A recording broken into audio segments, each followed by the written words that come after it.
Okay, welcome to the second video. நம்ம இதில் வந்து காம்ப்ளிகேட்டடான சம்ஸே டைரெக்டாக போயிடலாம். Because I don't have time sorry. இப்போ கான்செப்ட் நல்லா புரிஞ்சுக்கலாம். Under subscription, over subscription. சப்ஸ்கிரிப்ஷன்னா நம்ம யூடியூப் சப்ஸ்கிரைப் பண்ணுற மாதிரி. நம்ம ஒரு கம்பெனி வந்து 1,00,000 ஷேர் இஷ்யூ பண்ணுறேன்னு டிசைட் பண்ணிட்டாங்கன்னா மக்கள் எவ்வளோ வாங்குறாங்க அப்படிங்கிறத சப்ஸ்கிரிப்ஷன். ஸோ நம்ம ஒரு சம் மூலமாக பார்த்துடலாம். இந்த இதில் ஏ லிமிட்டடுங்கிறவங்க 10,000 ஷேர்ஸு 100 ரூபா ஈச் அப்படின்னு சொல்லி இஷ்யூ பிளான் பண்ணியிருக்காங்க. அட் ப்ரீமியம் ஆஃப் 10 இதெல்லாம் நம்ம பின்னாடி பார்ப்போம். இதில் நீங்கள் நல்லா படிச்சிங்க அப்படின்னாக்கா அப்ளிகேஷன்ஸ் டோட்டல்டு ஃபார் 13,000 ஷேர்ஸ். அப்படின்னா நம்ம ரிசீவ் பண்ணியிருக்குது 13,000 ஷேர். இப்போ 10,000 ஷேர் இஷ்யூ பண்ணணும்னு நினைக்கிறாங்க. பட் 13,000 ஷேர் போட்டிருக்காங்கன்னா 10,000க்கு மேலே 3,000 எக்ஸ்ட்ரா வந்திருக்கு. அப்படி வந்தால் ஓவர் சப்ஸ்கிரிப்ஷன். கம்பெனி 10,000 இஷ்யூ பண்ண நினைக்கிறாங்க, ரிசீவ் பண்ணது 9,000 அப்படின்னாக்கா that is called as under subscription. ஓகேங்களா? அடுத்து கால் சினரியோ. கால்னால் வந்து நம்ம பார்த்துட்டோம், first call and final call. இதில் வந்து நம்ம கூப்பிட்டு ஜனங்கள்கிட்ட சப்ஸ்கிரைப் பண்ணுங்கள், சப்ஸ்கிரைபர்ஸ் கிட்ட போயிட்டு ஷேர் ஹோல்டர்ஸ் கிட்ட போயிட்டு அவங்க பண்ண வேண்டிய இன்ஸ்டால்மெண்ட்டை பே பண்ணுங்கன்னு சொல்லியிருக்கோம். நம்ம சொல்லியும் அவங்க கொடுக்கவே இல்லை அப்படின்னாக்கா அது கால் சினரியோன்னு சொல்லுவோம். நம்ம பின்னாடி பார்ப்போம். தேர்ட் ஒன், ஒரு முக்கியமான பாயிண்ட்டு, ப்ரோரேட்டா அலாட்மெண்ட். இப்போது அண்டர் சப்ஸ்கிரிப்ஷன் இருக்குன்னா பிரச்சனை கிடையாது. நம்ம எவ்வளோ ஷேர்ஸ் வந்திருக்கோ அதுக்கான நம்ம சம் போட்டுருவோம். ஃபார் எக்ஸாம்பிள் 10,000 ஷேர்ஸ் இஷ்யூ பண்ணணும்னு நினைக்கிறாங்க, 9,000 தான் வந்திருக்கு அப்படின்னாக்கா இந்த இடத்துல நம்ம எல்லா சமயமே 9,000 வச்சு தான் போட்டுருவோம். பிகாஸ் 9,000 ஷேர்ஸ் தான் வந்திருக்கும். நம்ம வாங்க வேண்டிய காசு 9,000 ஷேர்ஸ் தான், 10,000 கிடையாது. பட் இன்கேஸ் நமக்கு வந்திருக்கிறது 11,000 ஷேர்ஸ் அப்படின்னாக்கா நம்மக்கிட்ட இருக்கிறதே பார்த்தா 10,000 தான். 11,000 எப்படி கொடுக்குறது? அது 2 ஆப்ஷன்ஸ் இருக்குது. ஒன்று ரிஜெக்ட் பண்ணலாம், 10,000 அக்செப்ட் பண்ணிவிட்டு பாக்கி 1000 ரிஜெக்ட் பண்ணிடலாம். இன்னொன்று ப்ரோரேட்டா அலாட்மெண்ட். ப்ரோரேட்டா அலாட்மெண்ட்னா நம்மக்கிட்ட 100 இட்லி இருக்குது, பட் 150 கஸ்டமர் இருக்காங்க. யார் முதல்ல கேட்டாங்களோ 2 இட்லி கேட்டவனுக்கு 1 இட்லி மட்டும் கொடுக்குறது. ஸோ அந்த மாதிரி நம்ம அட்ஜஸ்ட் பண்ணுறதுக்கு பேர் தான் ப்ரோரேட்டா அலாட்மெண்ட். இதை நம்ம சம பார்க்கும்போது மட்டும் தான் நம்ம கிளியராக புரியும். ஓகேங்களா? ப்ரோரேட்டா அலாட்மெண்ட்னா ரேஷியோ பேசிஸில் நம்ம கொடுக்குறது. ஓகேங்களா? அது மட்டும் புரிஞ்சுக்கணும். இது செகண்ட் என்ட்ரி. இந்த ப்ரோரேட்டா வந்துருச்சு அப்படின்னாக்கா செகண்ட் என்ட்ரி அண்ட் ஃபோர்த் என்ட்ரியில் டைரக்ட் இம்பாக்ட் இருக்கும், ஞாபகம் வச்சுக்கணும். அப்புறமாக ஃபோர் ஃபீச்சர் அப்படின்னாக்கா கால் சினரியோ அரியரை தொடர்ந்து வர்றதான் ஃபோர் ஃபீச்சர்னால் திருப்பி வாங்குறது. யார்கிட்ட திருப்பி வாங்குறாங்க? எல்லார்கிட்டேருந்து வாங்க முடியாது. யார் நம்ம காசு கேட்டு கொடுக்காமல் இருக்காங்களோ அப்போ தான் வந்து நம்ம ஃபோர் ஃபீச்சர் பண்ண முடியும். கொஷினில் தெளிவாக சொல்லியிருப்பாங்க, இத்தனை ஷேருக்கு காசு கேட்டிருக்கோம், அதாவது கால்ஸ் கேட்டு நம்ம வரவே இல்லை. இந்த கம்பெனியோட ஒட்டுமொத்த process, application, allotment, first call, final call, என்ட்ரிலாம் போட்டு முடிச்சிட்டோம். ஷேர் கேபிட்டலுக்கே ட்ரான்ஸ்ஃபர் பண்ணி அப்படி இருந்தும் வரவே இல்லை. கொஷினில் தெளிவாக சொல்கிறாங்க, not received for 500 share, call money not received for 200 share, அந்த மாதிரி மென்ஷன் பண்ணிட்டாங்க அப்படின்னாக்கா அப்போது அவங்ககிட்டேருந்து வரவே இல்லை. So call scenario. கொஷினை திருப்பி சொல்லியிருக்கணும், நமக்கு எவ்வளோ ரிசீவ் பண்ணலையோ call money not received has been forfeited அப்படின்னு கொஷினில் கொடுத்துருப்பாங்க. ஓகேங்களா? ஃபார் எக்ஸாம்பிள் இந்த சம்மில் பார்த்தீங்கன்னா the directors made both the calls and all the money received except final call on 300 share, which means final call ஓட காசு 20 ரூபா இங்கே கொடுத்துருக்காங்க. அதில் 300 ஷேருக்கான ஃபைனல் கால் மணி வரவே இல்லை. ஓகேங்களா? நல்லா புரிஞ்சுக்கணும். which were forfeited after the required notices were served. நான் 100 தடவை சர்வ் பண்ணியும், அதாவது நோட்டீஸ் தப்பா காசு கொடுப்பான்னு கேட்டும் அவங்க கொடுக்கவே இல்லை அப்படிங்கிறத சொல்லியிருக்காங்க. ஸோ எவ்வளோ கேட்டும் வராத பட்சத்தில் இவங்க ஷேரை ஃபோர் ஃபீச்சர் பண்ண போகிறாங்க. ஓகேங்களா? லேட்டர் இது ஃபோர் ஃபீச்சருங்கிறத பொறுத்த வரைக்கும் இந்த 300 ஷேரை இத்தனை 300 ஷேருக்கு காசு வரவே இல்லை, அப்போ நான் கேட்டும் வரவே இல்லை, ஸோ 300 ஷேரை ஃபோர் ஃபீச்சர் பண்ணுறோம் அப்படின்ட்டுருவாங்க. ஸோ மக்கள்கிட்ட இந்த சப்ஸ்கிரைபர்ஸ் கிட்டேருந்து யார்கிட்டேருந்து வரலையோ அவங்களோட ஷேர்ஸை நம்ம திருப்பி வாங்குறதுக்கு பேர் தான் ஃபோர் ஃபீச்சர். ரீஇஷ்யூ அப்படின்னாக்கா இப்போ நம்ம ஃபோர் ஃபீச்சர் பண்ணதை நம்மளே வச்சுக்க முடியாது, கம்பெனியும் வச்சுக்க முடியாது, ஆப்வியஸ்லி யார்கிட்ட விற்று தான் ஆகணும். ஸோ மறுபடியும் விற்கிறனால நார்மலாக விற்றா இஷ்யூ, புதுசாக வைத்தா ரீஇஷ்யூ. ஸோ கொஷினில் தெளிவாக கொடுத்துருப்பாங்க, சில டைமில் 300 ஷேர் ஃபோர் ஃபீச்சர் பண்ணிட்டு 300 ஷேரை ஃபோர் ஃபீச்சர் பண்ணலாம். இந்த கேஸை பொறுத்த வரைக்கும் 300 ஷேரை ஃபோர் ஃபீட் பண்ணிட்டு 200 ஷேர் தான் ரீஇஷ்யூ பண்ணியிருக்காங்க. 100 அது கம்பெனியோட டிசிஷன், பட் 200 ஷேர் தான் ரீஇஷ்யூ பண்ணியிருக்காங்க. ரீஇஷ்யூனா திருப்பி விற்கிறது. ஓகேங்களா? ஸோ கான்செப்ட் இதுதான். ஸோ இது எல்லாமே புரிஞ்சிருக்கோம். நம்ம என்ட்ரி போயிடலாம். இது என்ட்ரி பார்க்க போகும்போது ஒரு நம்ம இந்த கொஷின் ஃபுல்லாக அனலைஸ் பண்ணிடலாம். இந்த கொஷினை புரிஞ்சுக்கோங்க. அதுக்கப்புறமா நம்ம ஒரு என்ட்ரி பார்த்துட்டு இந்த என்ட்ரியோட இந்த கொஷினை நம்ம கம்பேர் பண்ண போகிறோம். ஓகேங்களா? ஸோ ஃபஸ்ட்டு கொஷின் புரிஞ்சுக்கலாம். 10,000 ஷேர்ஸு 100 ரூபாயின்னு கொடுக்க போகிறாங்க. ஓகேங்களா? விச் மீன்ஸ் 4 0 + 2 0 ஆட் பண்ணிக்கோங்க. ஓகேங்களா? ஸோ இதுதான் நமக்கு நடக்க போகுது. ஸோ 10,000 of 100 each, முக்கியமாக இதில் 10 rupees ப்ரீமியம் அப்படின்னு இருக்காங்க. ப்ரீமியம் அப்படின்னாக்கா 100 ரூபா ஷேரை 110 ரூபாய்க்கு கொடுக்க போகிறேன் அப்படிங்கிறாங்க. ஸோ 100 ரூபா சாக்லேட் 110 ரூபாய்க்கு கொடுக்குறாங்க. அப்போ அதிகமாக விற்கிறாங்க, அப்படி வாங்கலாம். ஓகேங்களா? ஸோ நமக்கு 10 rupees ப்ரீமியம் சம்மன் சொல்லியிருக்காங்க. இந்த ப்ரீமியமாக இருந்தாலும், கொஷினில் ப்ரீமியமாக இருந்தாலும், டிஸ்கவுண்ட்டாக இருந்தாலும், அது எப்பயுமே அலாட்மெண்ட்டோட ஃபேக்டரில் தான் இருக்க போகுது. ஓகேங்களா? Share value 100. ஸோ இங்கே கொடுத்துருக்கிற காம்பனண்ட்டில் 100 வருதான்னு செக் பண்ணலாமா? ஃபஸ்ட்டு அப்ளிகேஷனில் 20 ரூபா வாங்குறாங்க, அலாட்மெண்ட்டில் 40 ரூபா வாங்குறாங்க. 20 + 40 60 ப்ளஸ் ஃபஸ்ட் காலில் வந்து ஒரு 30 ரூபா வாங்குறாங்க. 60 + 30 90 அண்ட் ஃபைனல் காலில் 20 ரூபா வாங்க. 90 + 20 இஸ் 110. பட் ஷேரோட வேல்யூ வந்து 100 rupees தான். இந்த 110 ஏன் வருது அப்படின்னாக்கா ப்ரீமியமில் 10 ரூபா ப்ரீமியம். ஸோ இந்த ப்ரீமியம்ங்கிற அமௌண்ட்டு அலாட்மெண்ட்டில் மட்டும்தான் ஆட் ஆகும். இங்கே தெளிவாக கொடுத்துருக்காங்க, இன்க்ளூடிங் ப்ரீமியம் 40. அப்போது இது ரெண்டாக பிரியும், 30 + 10ன்னு பிரிய போகுது.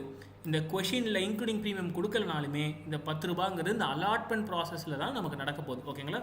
So 10,000 shares of 100 each, 10 rupees of premium, 20 40 30 10. நம்ம கொஷினில் ஃபார்மேட்டில் நம்ம ஆல்ரெடி பார்த்த மாதிரி நீங்கள் தெளிவாக பிரித்து எழுதிக்கோங்க. ஓகேங்களா?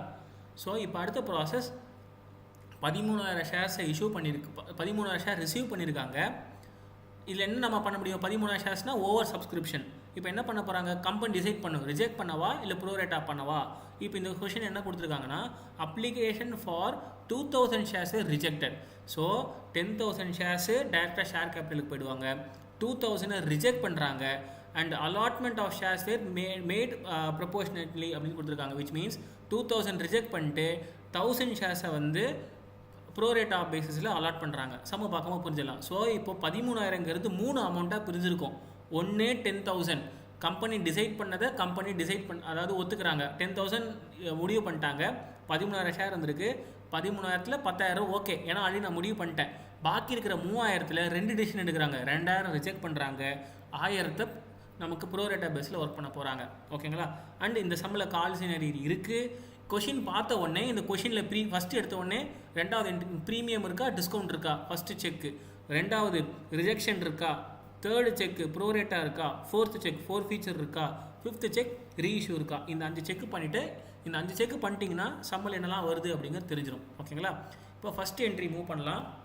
எடுத்த உடனே பேங்க் டு ஷேர் அப்ளிகேஷன் நம்ம முதல்ல பார்த்த அதே தான். அந்த 8 ஜேர்னல் என்ட்ரியில் தான் எல்லா கட்டமைப்பும் இருக்க போகுது. எல்லாமே இதில் தான் ஆட் ஆன் ஆக போகுது. ஸோ ஃபஸ்ட்டு எடுத்த உடனே அப்ளிகேஷன் மணி வந்திருக்கும். அப்ளிகேஷன் மணி பேங்க் அக்கௌண்ட்டில் வந்திருக்கும். எவ்வளோ பேங்க் அக்கௌண்ட் வந்திருக்கும்? கொஷினில் வந்தது 10,000 ஷேர் நம்ம டிசைட் பண்ணியிருக்கோம். பட் 13,000 ஷேர் ரிசீவ் பண்ணியிருப்பான். நம்ம இங்கே வந்து 10,000 ஷேரோட ஒரு ஷேரோட வேல்யூ ஒரு ஷேரோட அப்ளிகேஷன் பண்ணி 20 ரூபா. அப்போது நான் 10,000 × 20 போடவே இல்லை. கம்பெனி 10,000 டிசைட் பண்ணியிருக்கலாம். பட் கம்பெனிக்கு வந்திருக்கிறது 13,000 ஷேர் வந்திருக்கு. அப்போது நான் என்ன பண்ணணும்? 13,000 ஷேர் வந்திருக்கு. 13,000 ஷேர் கூட ஒரு ஷேருக்கு 20 ரூபா வரும். 13,000 ஷேருக்கு 20 ரூபா வந்திருக்கும். ஸோ 2,60,000 ரூபா வந்து என் பேங்க் அக்கௌண்ட்டில் வந்திருக்கும்.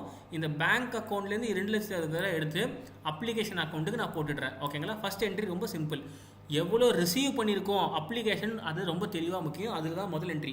10,000 போட்டிங்க அப்படின்னாக்கா தப்பு, ஏன்னா 13,000க்கு வந்திருக்கும் உங்களுக்கு. ஓகேங்களா? So first entry clear. இப்போ செகண்ட் என்ட்ரியில் தான் நமக்கு இந்த ப்ரோரேட்டாவும் ரிஜெக்ஷனும் வரப்போகுது. ஓகேங்களா? இப்போது இந்த என்ட்ரி போட்டனால பேங்க் அக்கௌண்ட்லேருந்து ஷேர் அப்ளிகேஷன் அக்கௌண்ட்டுக்கு 2,60,000 ரூபா உட்காந்து வந்திருக்கும். ஓகேங்களா? ஸோ அதான் ஸ்டார்ட் பண்ணுறீங்க. இப்போ இந்த 2,60,000 ரூபாய் நீங்கள் பிரித்து போடணும். 2வது என்ட்ரி அந்த பேசிக் என்ட்ரி 8 என்ட்ரி மண்டேல ஞாபகம் இருக்குன்னா, 2வது என்ட்ரி அப்ளிகேஷன் டு கேபிட்டல் அப்படின்னு போட்டிருப்போம். ஸோ அதே கட்டமைப்பு தான் இங்கேயும் இருக்குது. இது கூட ஆட் ஆன்ஸாக இருக்க போகுது. ஸோ இப்போ ஷேர் கேபிட்டலுக்கு எவ்வளோ போக முடியும், மேக்ஸிமமாக போக முடியும்னா கம்பெனி எவ்வளோ டிசைட் பண்ணியிருக்காங்களோ அவ்வளோதான் போக முடியும். ஓகேங்களா? ஸோ 10,000 ஷேர்ஸுக்கு தான் ஷேர் கேபிட்டல் அக்கௌண்ட்டுக்கு போக முடியும். அப்போது 10,000 ஷேர்ஸ் × 20 எல்லாத்துலேயுமே அப்ளிகேஷன் மணி தான். ஒரு அந்த 20 ரூபா தான் வந்திருக்கும் என்ன போட்டாலும். ஸோ 13,000 × 20 ஆல்ரெடி நம்ம பார்த்தது அப்ளிகேஷன். இந்த 13,000 × 20 இங்கேயும் வரப்போகுது. இப்போ இந்த 13,020லேருந்து 10,000 × 20 நம்ம பிரித்து இங்கே போட போகிறோம். விச் மீன்ஸ் 2,60,000ல் 2 lakhs வந்து ஷேர் கேபிட்டலுக்கு போட போகிறோம். ஏன்னா 10,000 தான் வந்து நம்ம கம்பெனியால் டிசைட் பண்ண முடிஞ்சது. நம்ம ஒத்துக்கிட்டது அவ்வளோதான், ஆத்தரைஸ் கேபிட்டல் அவ்வளோதான் போட முடியும்னு சொல்லி நம்ம கொடுத்துருக்கோம். ஸோ 10,000 ஷேர் கேபிட்டல் அக்கௌண்ட்டில் போட்டுற போகிறோம். அடுத்து நம்ம கம்பெனி எடுத்த முடிவு 2,000 ஷேர்ஸை ரிஜெக்ட் பண்ண போகிறாங்க. அப்போது பேங்க்லேருந்து நமக்கு உள்ளே வருது அப்படின்னாக்கா டெபிட்டில் பண்ணுறோம். பை பேங்க்னு போட்டிருக்கோம். கரெக்டாக இது வந்து பை பேங்க், காசு உள்ளே வந்திருக்கு. இப்போ காசு வெளில போகுதுன்னா டு பேங்க், அவ்வளோதான். எவ்வளோ வெளில போகுது? 2,000 ஷேர்ஸோட அப்ளிகேஷன் மணி. 2000 ஷேர்ஸோட அப்ளிகேஷன் மணி 2000 into 20 40,000. இப்போது அடுத்தது ப்ரோரேட்டா பேசிஸில் போட போகிறோம். எவ்வளோக்கு? 1000 ஷேர்ஸுக்கு போட போகிறோம். 1000 ஷேர்ஸுக்கு எனக்கு அப்ளிகேஷன் மணி வந்திருக்கும். ஓகேங்களா? ப்ரோரேட்டா பேசிஸில் அப்ளிகேஷன் மணியை நம்ம அலாட்மெண்ட்டுக்கு தள்ளணும். விச் மீன்ஸ் அலாட்மெண்ட்டில் எப்படினாலும் இந்த 10,000 ஷேர்ஸ்க்கு நம்ம காசு வாங்கணும். ரெண்டாவது இன்ஸ்டால்மெண்ட்டாக இந்த 10,000 ஷேர்ஸ் வாங்கணும் இல்லையா? இப்போது அப்ளிகேஷன் ப்ராசஸில் கொஞ்சம் எக்ஸஸ் அமௌண்ட் இருக்குது. நான் வாங்க வேண்டிய அமௌண்ட்டை அப்ளிகேஷன்லேருந்து ட்ரான்ஸ்ஃபர் பண்ணிக்கிறேன். ஓகேங்களா? ஸோ அப்ளிகேஷன் மணி இருக்குது, அதை கொண்டு வந்து அலாட்மெண்ட் மணியை நான் கன்சிடர் பண்ணிக்க போகிறேன். எவ்வளோ? 1000 ஷேருக்கு என்ன அமௌண்ட்டு? அப்ளிகேஷன் அமௌண்ட் 20 ரூபா. ஸோ 1000 into 20 20,000 ரூபா. ஓகேங்களா? இது கம்பைன்ட் என்ட்ரி. ஸோ 10,000 ஷேர்ஸு தான் நம்மளால் டிசைட் பண்ண முடியும். 10,000 ஷேர் into 20 ரூபாங்கிறது ஷேர் கேபிட்டலுக்கு போகிறான். 2000 ரிஜெக்ட் பண்ணுறானுங்க. 2000 ஷேர் ரிஜெக்ட் பண்ணுறானுங்க. 2000 ஷேர் into 20 ரூபா நம்ம வந்து பேங்க்குக்கு திருப்பி அனுப்புகிறோம். திருப்பி அனுப்பிச்சு மக்களுக்கு போயிடும். அடுத்தது ப்ரோரேட்டா பேசிஸ்ங்கிறதுனால 1000 ஷேர் இன்ட்டு அப்ளிகேஷன் மணி 20 ரூபாய் என்ன பண்ணுறோம்? ஷேர் அலாட்மெண்ட்டில் போட போகிறோம். ஓகேங்களா? இதை 2 என்ட்ரி. ஓகே. ஸோ அடுத்த ப்ராசஸ்ஸு இந்த தேர்ட் என்ட்ரி. ஓகேங்களா? ஸோ இந்த அப்ளிகேஷன் ஸ்டெப் முடிஞ்சதுக்கப்புறமா க்ளோஸு, அடுத்து அலாட்மெண்ட்டு தான். ஓகேங்களா? Second step allotment. ஃபஸ்ட்டு எடுத்த உடனே இந்த அலாட்மெண்ட் ப்ராசஸில் நம்ம முதல்ல அலாட் பண்ணோம் இல்லையா? எவ்வளோ வாங்கணுங்கிறது நம்ம தெளிவாக இருக்கணும். இப்போது கம்பெனி டிசைட் பண்ணிட்டாங்க. எவ்வளோ டிசைட் பண்ணியிருக்காங்க? அலாட்மெண்ட் மணி 40 ரூபான்னு போட்டிருக்கோம். 40 ரூபா அலாட்மெண்ட் மணி. ஓகேங்களா? ஸோ எவ்வளோ ஷேருக்கு? இங்கே நான் வந்து 2000 ஷேரை திருப்பி அமுச்சிட்டேன். 13,000 ஷேரில் 2000 ஷேர் அனுப்பிச்சிட்டேன் அப்படின்னாக்கா 11,000 ஷேர் ஆகிடுச்சு. இப்போது 1000 ஷேர்ஸ் என்ன பண்ணியிருக்கேன்? அலாட்மெண்ட்டில் போட்டேன். அப்போது இந்த 2 ப்ராசஸ் வரைக்கும் தான் 13,000 நம்ம போடுவோம். இந்த தேர்ட் ப்ராசஸ்லேருந்து எல்லா சமயமே நம்ம 10,000 தான் போடணும். பிகாஸ் நான் ஆல்ரெடி 2000 திருப்பி அனுப்பிச்சிட்டேன். 1000 ஷேருக்கான மணியை நான் அலாட்மெண்ட்டில் ஆல்ரெடி ட்ரான்ஸ்ஃபர் பண்ணிட்டேன். அப்போது இதில் இந்த 13,000 ஷேர்ஸ் வராது. 2 என்ட்ரி. இந்த ஃபஸ்ட்டு 2 என்ட்ரிக்கு அப்புறமாவே 10,000 ஷேர்ஸ் தான் நம்ம சம்மு போடணும். ஓகேங்களா? ஸோ 10,000 இன்ட்டு அலாட்மெண்ட் மணி 40 ரூபா. ஓகேங்களா? இந்த 40 ரூபா எப்படி பிரிஞ்சிருக்கு? 30 ரூபா வந்து அலாட்மெண்ட் மணி, 10 ரூபா எக்ஸ்ட்ராவாக விற்கிறேன். அதான் ப்ரீமியம் பேர். ஸோ நான் என்ன பண்ணுறேன்? எவ்வளோ வாங்கணும்? நான் 10,000 இன்ட்டு 40 விச் இஸ் 4 லட்ச ரூபா நான் வாங்க போகிறேன். அதாவது அலாட் பண்ணிட்டேன், எனக்கு வரணும் அப்படிங்கிறத நான் இங்கே போட்டுட்டேன். இந்த 4 லட்ச ரூபாங்கிறது 2 பார்ட்டாக பிரிஞ்சிருக்கு. ஒன்று யார்? அந்த 10 ரூபா பார்ட்டி ப்ரீமியம். ஸோ 10,000 into 10 ப்ரீமியமாக எனக்கு 1 லட்ச ரூபாய் வரணும். ஷேர் கேபிட்டலுக்கு எவ்வளோ போகணும்? 10,000 into 30. நான் என்ன பர்பஸ்க்காக வாங்குறேனோ அந்த பர்பஸ்க்காக தான் அந்த அக்கௌண்ட்டில் தான் போடணும். அப்ளிகேஷன் மணி வாங்கினா அப்ளிகேஷன் அக்கௌண்ட்டில் போடு, அலாட்மெண்ட் மணி வாங்கினா அலாட்மெண்ட் அக்கௌண்ட்டுக்கு போடு. ஓகேங்களா? ஸோ அப்படி தான் போகிறோம். இப்போது இந்த 10 ரூபாங்கிறது ப்ரீமியமாக வாங்குறனால நான் ப்ரீமியம்க்கு ஒரு அக்கௌண்ட்டு க்ரியேட் பண்ணுறேன். அவ்வளோதான். ஸோ ஷேர் அலாட்மெண்ட்டுக்கு வரணும். ப்ரீமியம் அக்கௌண்ட்டுக்கு ப்ரீமியம்க்கு நான் வாங்குறதுனால அந்த 10 ரூபாங்கிறது 10,000 ஷேர் into 10 ரூபாங்கிறது ப்ரீமியம் அக்கௌண்ட்டில் போட்டுடுறேன். பாக்கி 30 ரூபாங்கிறது அலாட்மெண்ட் காசு தான். ஸோ அது ஷேர் கேபிட்டலோட ஒரு பார்ட்டு.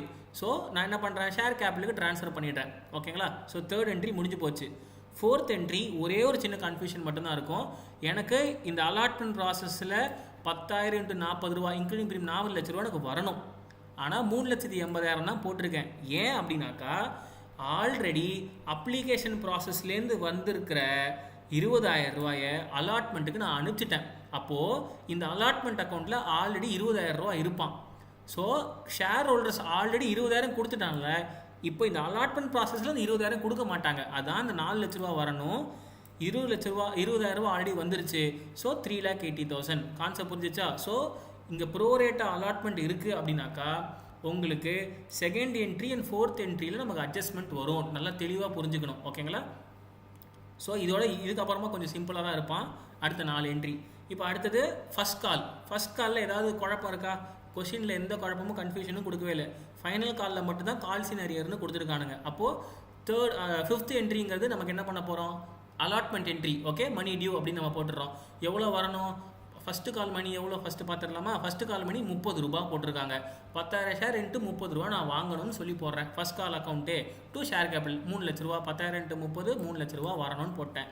இந்த கொஷினில் ஃபஸ்ட் கால் மணி வரல அப்படிங்கிறதெல்லாம் சொல்லவே கிடையாது. ஸோ நான் என்ன பண்ணுறேன்? டைரெக்டாக இப்போ எனக்கு பேங்க்குக்கு வந்துருச்சுன்னு அர்த்தம். எனக்கு வரவே இல்லை அப்படி சொன்னால் தான் வரலங்கிறதே அர்த்தம். கொஷினில் எதுவுமே கொடுக்கல அப்படின்னாக்கா ஆல்ரெடி வந்துருச்சுன்னு அர்த்தம். ஸோ இருந்தால் தான் சொல்லவே போகிறாங்க. கொஷினில் கொடுக்கலனா எந்த சேஞ்சுமே கிடையாது.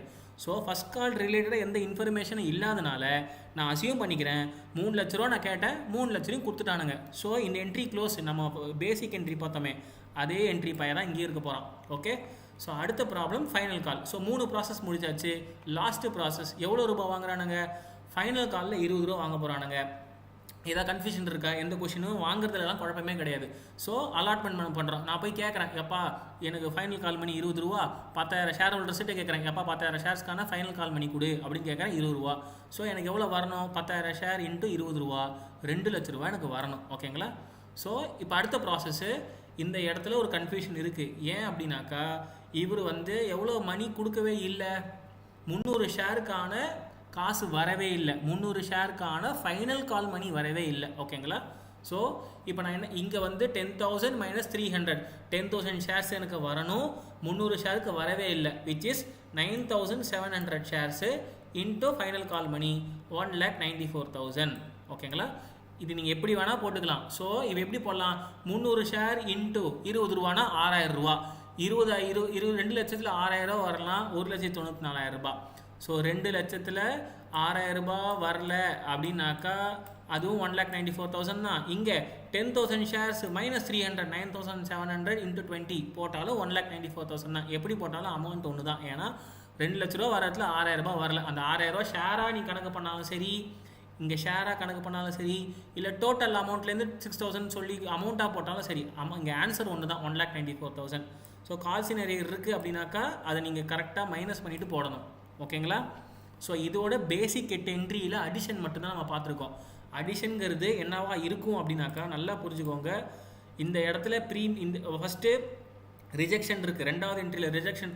இங்கே எந்த சேஞ்சுமே எப்பயுமே மோஸ்ட்டாக வரவே வராது. செகண்ட் என்ட்ரி தான் சேஞ்ச் இருக்க போகுது. அதுவும் இந்த share application to capital same. ரிஜெக்ஷன்னா என்ட்ரி மாறும், அலாட்மெண்ட்னா அடிஷன் ஆகும். ஓகேங்களா? ஸோ இங்கே ஒரு சேஞ்ச் இருக்கான். தேர்ட் என்ட்ரியில் சேஞ்ச் இருக்குமா? எஸ். இங்கே செக்யூரிட்டிஸ் ப்ரீமியம் இருக்குன்னா டெபிட்டில் நமக்கு 2ல் போடுறோம். இதே சம்மு டிஸ்கவுண்ட்டில் வந்திருக்குன்னா பை டிஸ்கவுண்ட்டுன்னு சொல்லி டிஸ்கவுண்ட்டுக்கான அமௌண்ட்டை நம்ம போடுறோம். ஃபார் எக்ஸாம்பிள் டிஸ்கவுண்ட்னா எப்படி ஒர்க் ஆகும் அப்படின்னாக்கா 100 ரூபா ஷேரை நம்ம 90 ரூபாய்க்கு கொடுக்குறோம். அது எப்படின்னா இந்த இடத்துல 40 ரூபா இருக்க இடத்துல 20 ரூபா இருக்கும். ஸோ 10 ரூபா டிஸ்கவுண்ட்னு சொல்லியிருக்கோம். இந்த இடத்துல பை டிஸ்கவுண்ட்னு சொல்லி 10 ரூபா நம்ம போட்டிருப்போம். ஓகேங்களா? அப்படி தான் ஒர்க் ஆக போது. கன்ஃபியூஸ் ஆகிக்காதீங்க. ப்ரீமியம் வச்சு ஒர்க் பண்ணுங்கள். டிஸ்கவுண்ட்டுக்கு நீங்கள் புக் இருக்குன்னா சம் பார்த்துக்கோங்க. டைம் இருந்தால் நான் அப்லோட் பண்ணுறேன். ஓகேங்களா?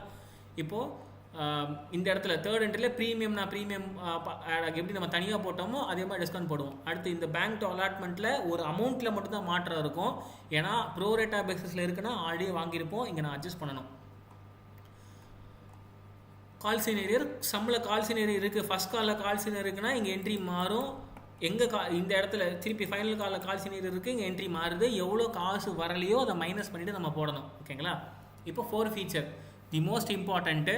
4 ஃபீச்சரை எப்போ பண்ணணும் அப்படின்னாக்கா இந்த 8 என்ட்ரி போட்டு முடிச்சிட்டேன் அப்படின்னாக்கா நான் ப்ராப்பராக கம்பெனி எல்லா ஸ்டெப்பும் எடுத்துட்டாங்க, காசெல்லாம் கேட்டுட்டாங்க. அதையும் மீறி கொஷினில் 4 ஃபீச்சர் பண்ணணும்னு கொடுத்துருப்பானுங்க. ஓகேங்களா? அப்போ தான் இந்த ஸ்டெப்பு ப்ராசஸ் பண்ணணும். இந்த இடத்துல கொஷினில் கொடுத்துட்டானுங்க, ஃபைனல் கால் 300 ஷேருக்கு காசு வரல, நான் எல்லா நோட்டீஸுமே கொடுத்துட்டேன் அப்படின்ட்டானுங்க. ஓகேங்களா? ஸோ அப்போ என்ன பண்ண போகிறாங்க? நான் கேட்டுட்டேன் வரல, ஸோ அப்போ நான் 4 ஃபீச்சர் பண்ணணும். 4 ஃபீச்சருக்கு என்ட்ரி இது தான். Share capital to 4 feature. இது பேலன்சிங் ஃபிகர்னு சொல்லுவோம். ஓகேங்களா? பிஎஃப்னு போட்டுக்கோங்க. இது பேலன்சிங் ஃபிகர். நான் மவுஸில் எழுதுகிறேன், அவ்வளோ அழகாக எழுதுவேன் எப்பயுமே நான். ஸோ 4 ஃபீச்சர் பண்ணுறதுக்கு நான் இந்த ஒட்டுமொத்த ஷேருக்கான காசும் திருப்பி நான் அதாவது ஷேர் ஹோல்டர்ஸ்கிட்டேருந்து மொத்தத்தையும் வாங்குறேன். அப்போது ஒரு ஷேரோட மொத்த காசையும் தான் வாங்க போகிறேன்னு அர்த்தம். அப்போது 300 ஷேர் வாங்குகிறேன். மொத்த ஷேர்னால் 100 ரூபா. இங்கே ப்ரீமியம்லாம் வராது பசங்களா. ஸோ ஷம்முக்குள்ளே நான் என்ன பண்ண போகிறேன்? 100 ரூபாயை நான் திருப்பி வாங்கணும். ஸோ 300 × 100னா 30,000 ரூபா எனக்கு இந்த ஷேரோட மதிப்பு. ஓகேங்களா? அடுத்தது எவ்வளோ வரவே இல்லை. இந்த 4 ஃபீச்சர் 4 ஃபீச்சர் ஷேர்ஸ் அக்கௌண்ட்னு போட்டுக்கோங்க. இந்த சம்மில் கால் சினேரியர் ஃபைனல் அக்கௌண்ட்டில் மட்டும்தான் இருக்குது. அதனால இங்கே ஃபைனல் காலில் மட்டும்தான் இருக்குது. ஸோ ஃபைனல் கால் மட்டும்தான் போடுறேன். எவ்வளோ வரல? 300 ரூபாய் × 20 ரூபா வரவே இல்லை, 6,000 ரூபாய் வரவே இல்லை. ஸோ 30,000 ரூபா அந்த மொத்த மதிப்பு. நான் திருப்பி வாங்குற ஷேரு 30,000 ரூபாய்க்கான மதிப்பு. அதில் 6,000 ரூபாய் வரவே இல்லை, 24,000 ரூபாய் வந்துருச்சு. ஸோ நான் 30,000 - 6,000 24,000 அப்படிங்கிறது நீங்கள் நான் போட்டுக்கிறேன். ஓகேங்களா? ஸோ இதான் 4 ஃபீச்சருக்கான entry. Capital to 4 feature fixed. ஓகேங்களா? இந்த இடத்துல எந்தெந்த காலுக்கெல்லாம் வரவே இல்லையோ, அலாட்மெண்ட் மணி வரலன்னா அலாட்மெண்ட் போடுங்க, ஃபர்ஸ்ட் கால் வரலன்னா ஃபர்ஸ்ட் கால் போடுங்க, ஃபைனல் கால் வரலன்னா ஃபைனல் கால் போடுங்க. ஒட்டு மொத்தமாக போட்டுட்டு இங்கே இதை ஆட் பண்ணிவிட்டு இதோட மைனஸ் பண்ணிங்கன்னா இது வந்துடுவான். ஓகேங்களா? ஸோ இது மோஸ்ட்டாக பாசிட்டிவாக தான் இருக்கும் நீங்கள் கொஷின்லலாம் பார்த்தீங்க அப்படின்னாக்கா. ஸோ இதான் 4 ஃபீச்சருக்கான என்ட்ரி. அடுத்து கொஷினில் ரீஇஷ்யூக்கான என்ட்ரி, திருப்பி விற்க போகிறாங்க அப்படிங்கிறதுக்கான என்ட்ரி. ஓகேங்களா? ரீஇஷ்யூ இந்த சம்பளம் என்ன சொல்லியிருக்கானுங்க, later 200 of 4 forfeited shares were reissued. 300 forfeit பண்ணிட்டு 200 தான் விற்கிறான். ஓகேங்களா? இப்போ அந்த 200 எவ்வளோ ரூபாய்க்கு விற்க போகிறான் அப்படிங்கிறத பார்க்கணும். 85 ரூபாய்க்கு விற்கிறான். ஒரு ஷேரோட மதிப்பு 100 ரூபாய், ஆனால் 85 ரூபாய்க்கு விற்கிறான். ஸோ எப்போயுமே நம்ம திருப்பி யூஸ் பண்ண ஃபோனை 25,000 ஃபோனை வாங்கிட்டு திருப்பி விற்கிறீங்கன்னா 25,000 விற்பீங்களா? 20,000 தான் விற்பீங்க. ஸோ இங்கே 100 ரூபா மதிப்புள்ள ஷேரை 100 ரூபாய்க்கு விற்க முடியாது, அதனால் 85 ரூபாய்க்கு விற்கிறானுங்க. என்ட்ரி, இப்போ நான் ஷேரை விற்க போகிறேன்னா மறுபடியும் அந்த ஷேரை வாங்குறவன் பேங்க்கில் தான் காசு போடுவான். ஓகேங்களா? இப்போ கொஷினில் சொல்லிட்டானுங்க 85 ரூபாய்க்கு விற்கிறாங்க, 200 ஷேர் விற்கிறானுங்க. அப்போ பேங்க்கில் எவ்வளோ வந்திருக்கும்? 200 ஷேர் இன்ட்டு 85 ரூபா, 17,000 ரூபாய் வந்திருக்கும். ஓகேங்களா? இப்போ அடுத்து இங்கே 4 ஃபீச்சர் அக்கௌண்ட்ங்கிறது இங்கேயும் பேலன்சிங் ஃபிகர் தான். ஓகேங்களா?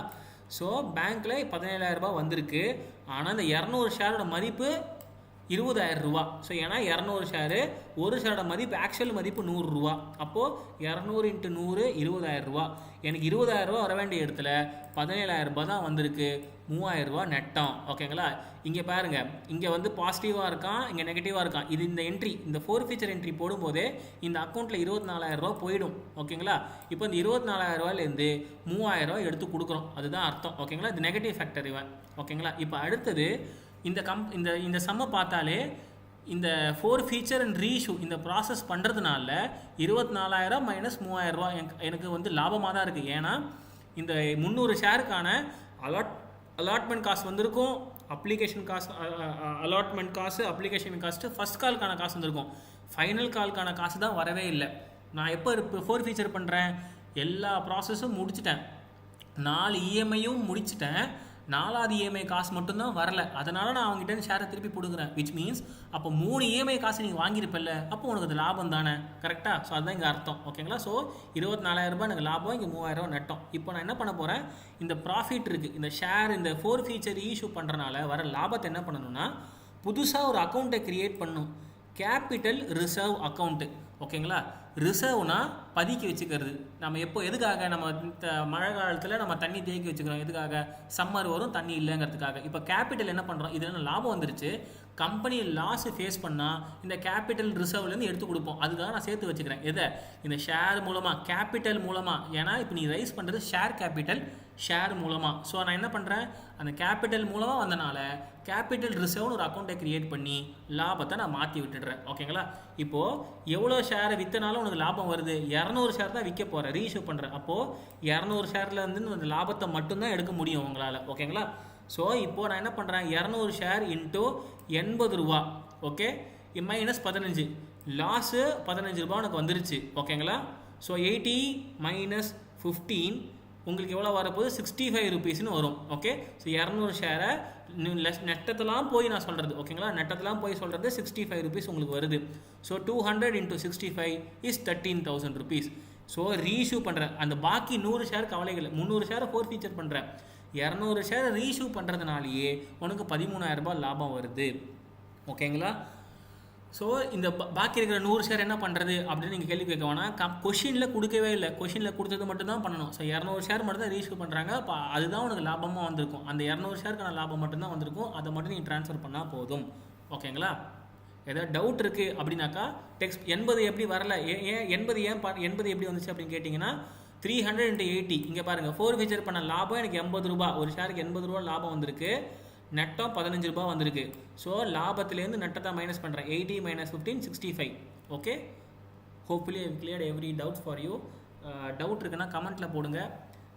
இந்த சேனலை இப்போ தான் நான் லேட்டஸ்ட்டாக தான் ஓப்பன் பண்ணேன். யூனிட் 5 நோட்ஸ் எனக்கு சேனலுக்கு ரிவ்யூ வச்சுருக்கேன். நாளைக்குள்ளே இந்த சேனல் வெரிஃபை பண்ணிட்டாங்க அப்படின்னாக்கா இந்த வீடியோவோட டிஸ்கிரிப்ஷனில் யூனிட் 5 அதோட நோட்ஸு போடுறேன், அதை பார்த்து படிச்சுக்கோங்க. இப்போ நீங்கள் என்ன தெளிவாக படிக்கணும் அப்படின்னாக்கா யூனிட் 1 இப்போ இந்த 2 வீடியோவும் பார்த்துட்டு அட்லீஸ்ட் புக்கு எடுத்து ஒரு 5 காம்ப்ளிகேட்டட் சம்ம போடுங்க. இதே மாதிரி ஒரு 5 காம்ப்ளிகேட்டட் சம்ம போட்டிங்கன்னா கண்டிப்பாக யூனிட் 1லேருந்து ஒரு 5 மார்க்கு மினிமம் ஆக்சுவலாக மினிமம் ஒரு 5 மார்க் வரும், ஆனால் 2 5 மார்க் எதிர்பார்க்குறது. ஓகேங்களா? ஸோ 2 5 மார்க் 10 மார்க் எடுத்துருவேன், ஒரு 10 மார்க் கம்பல்சரியாக வரும். So 20 mark. அப்புறமா 2 மார்க் இதே யூனிட்லேருந்தே வரும். இப்போ நான் சொன்ன 4 ஃபீச்சர் என்ன ஷேர் கேபிட்டல் என்ன, ஷேர்னா என்ன, கேபிட்டல் ரிசர்வ் என்னன்னு கொஷின் தியரிட்டிக்கலாக கேட்க வாய்ப்புகள் இருக்குது. 2 மார்க் கேட்பாங்க. நீ பாஸ் பண்ண வேண்டியது 30 மார்க்குக்கு. சரிங்களா? ஸோ 24 மார்க் இந்த யூனிட் 1 கிளியராக ஒர்க் பண்ணாலே 24 வாங்கிட முடியும். ஓகேங்களா? Minimum guarantee 15 marks. நீ பாக்கிக்கு என்ன பண்ணலாம், வேறு ஏதாவது யூடியூப் வீடியோ பார்த்து வேல்யூவேஷன் ஆஃப் குட்வில் எடுத்து பாருங்கள், 5 மார்க் வரும். அதுக்கப்புறமா யூனிட் 5 தியரி அக்கௌண்டிங் ஸ்டாண்டர்ட்ஸ் தான் எல்லாருக்கும் மோஸ்ட்டாக இருக்குது. ஸோ அந்த அக்கௌண்டிங் ஸ்டாண்டர்ட்ஸுக்கு மெயினாக கேட்கக்கூடிய கேள்வி எல்லா ஆன்சருக்குமே 2 மார்க்காக இருந்தாலும் சரி, 5 மார்க்காக இருந்தாலும் சரி, 10 மார்க்காக இருந்தாலும் சரி, ஒரு பேட்டர்னை மட்டும் மனப்பாடம் பண்ணி வச்சுக்கோ. ஃபஸ்ட்டு அக்கௌண்டிங் ஸ்டாண்டர்ட்னா என்ன, அக்கௌண்டிங் ஸ்டாண்டர்ட் எதுக்காக கொண்டு வந்தாங்க, அப்புறமா அக்கௌண்டிங் ஸ்டாண்டர்டோட பேர், AS1 என்ன, AS7 என்ன, AS16 என்ன, உன் சிலபஸ் எடுத்துப்பார். குரோமில் போயிட்டு மெட்ராஸ் சிலபஸ்ன்னு போட்டு யூனிட் 5ல் என்னென்ன ஏஎஸ்லாம் கொடுத்துருக்காங்க அப்படிங்கிறத பாருங்கள். ஓகேங்களா? ஸோ அக்கௌண்டிங் ஸ்டாண்டர்ட்ஸை சிலபஸை எடுத்து பார்த்தீங்கன்னா அதில் இருக்கிற மென்ஷன் ஆகிருக்கிற பேரை முதல்ல அப்படின்னா என்னங்க தெரிஞ்சுக்கோங்க. மோஸ்ட்டாக கேட்கக்கூடிய 10 மார்க்கில் கேட்கக்கூடிய கேள்வி என்ன, ஒரு 10 ஏஎஸ் எடுத்து எக்ஸ்பிளைன் பண்ணுப்பா அப்படின்னு கேட்பானுங்க. Most probably my guessing. 2வது 5 மார்க்கில் என்ன கேட்பாங்கன்னா, AS1 பற்றி எக்ஸ்பிளைன் பண்ணு, எதுக்கு AS1 வச்சுருக்கானுங்க, AS8னா என்ன, அதை பற்றி எக்ஸ்பிளைன் பண்ணு அப்படிம்பாங்க. ஸோ இப்போ நீ மைண்டை ரொம்ப ஈஸியாக புரிஞ்சுக்கலாம். அங்கே உன்னோட சிலபஸில் 10 ஏஎஸ் தான் இருக்குது. அந்த 10 ஏஎஸ்லேயும் 2 பாயிண்ட்டை மட்டும் நல்லா படிச்சுக்கோ. எதுக்காக AS1னா என்ன, எதுக்காக வச்சுருக்கானுங்க அப்படிங்கிற தெளிவாக புரிஞ்சாலே நீ கதை அடிக்க ஆரம்பிச்சிருவா. ரொம்ப நல்லா பண்ணுவீங்க நீங்கள். ஸோ ஏஎஸ்னா என்ன, எதுக்காக ஏஎஸ் கொண்டு வந்தாங்க, அப்புறம் சிலபஸில் இருக்கிற ஏஎஸை தெளிவாக படிச்சுக்கோங்க. ஓகே, தேங்க்யூ ஃபார் வாட்சிங் வீடியோ. 26 நிமிஷம் ஓடிடுச்சு. பாஸ் பண்ணுவீங்கன்னு நம்புகிறேன். பாஸ் பண்ணாட்டியும் பரவாயில்ல, நீ ட்ரை பண்ணியிருப்பீங்க. இதுக்கப்புறமா அடுத்த செமஸ்டரில் லாஸ்ட் மினிட் வரைக்கும் வீடியோ பார்க்காம யார் வீடியோனாலும் சரி முன்னாடியே பார்த்து பாஸ் ஆகிறதுக்கு வெளியே பாரு. ஆல் தி பெஸ்ட் பசங்களா. பாய் பாய்.